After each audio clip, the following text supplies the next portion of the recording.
Hello friends, நம்ம first and second இயர்லேருந்து இந்த platelet சம்மந்தப்பட்ட லெசன்ஸ் அண்ட் ப்ராக்டிக்கல் பண்ணியிருக்கோம். இதில் ப்ளீடிங் டைமு, கிளாட்டிங் டைமு, அப்புறம் பிடி அண்ட் ஏபிடிடிலாம் நம்ம படிச்சிருக்கோம். இதில் ப்ளீடிங் அண்ட் கிளாட்டிங் டைம் கூட நமக்கு டவுட் வராது. இந்த பிடி அண்ட் ஏபிடிடியில் தான் நமக்கு ஒரு சின்ன கன்ஃபியூஷன் எப்பயுமே வரும். அதை என்னால் முடிஞ்ச அளவுக்கு இந்த வீடியோவில் கிளியர் பண்ண ட்ரை பண்ணுறேன். ஓகேவா? நான் தான் Ganesh, third year PBS student. வாங்க வீடியோவில் பார்க்கலாம் என்னன்ட்டு.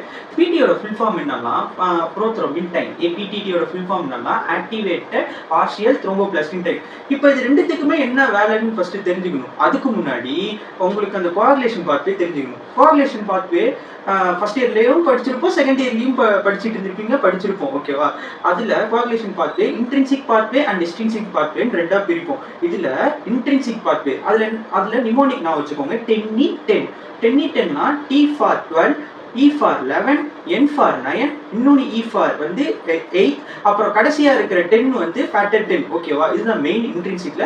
எக்ஸ்ட்ரின்சிக் பாத்வேல வந்து என்னன்னா ஃபேக்டர் 3 அண்ட் ஃபேக்டர் 7 தான் இன்வால்வ் ஆயிருக்கும். இப்போ இதுல இந்த பிடி அண்ட் ஏபிடிடியோட வேலை என்னன்னு ஃபர்ஸ்ட் பாருங்க. இந்த பார்ஷியல் ப்ரோத்ரோம்பின் டைம் இருக்குல்ல, அது வந்து எக்ஸ்ட்ரின்சிக் பாத்வேல போய் ஆக்ட் ஆகும். ஓகேவா?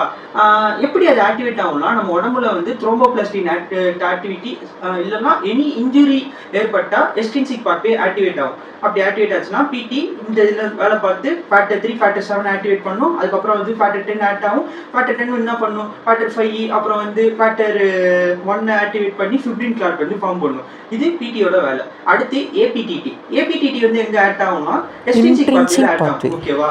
அது என்ன பண்ணும், ஃபேக்டர் 12 ஆக்டிவேட் பண்ணும். ஃபேக்டர் 12 வந்து ஃபேக்டர் 11 ஆக்டிவேட் பண்ணும். ஃபேக்டர் 11 வந்து ஃபேக்டர் 9 ஆக்டிவேட் பண்ணும்.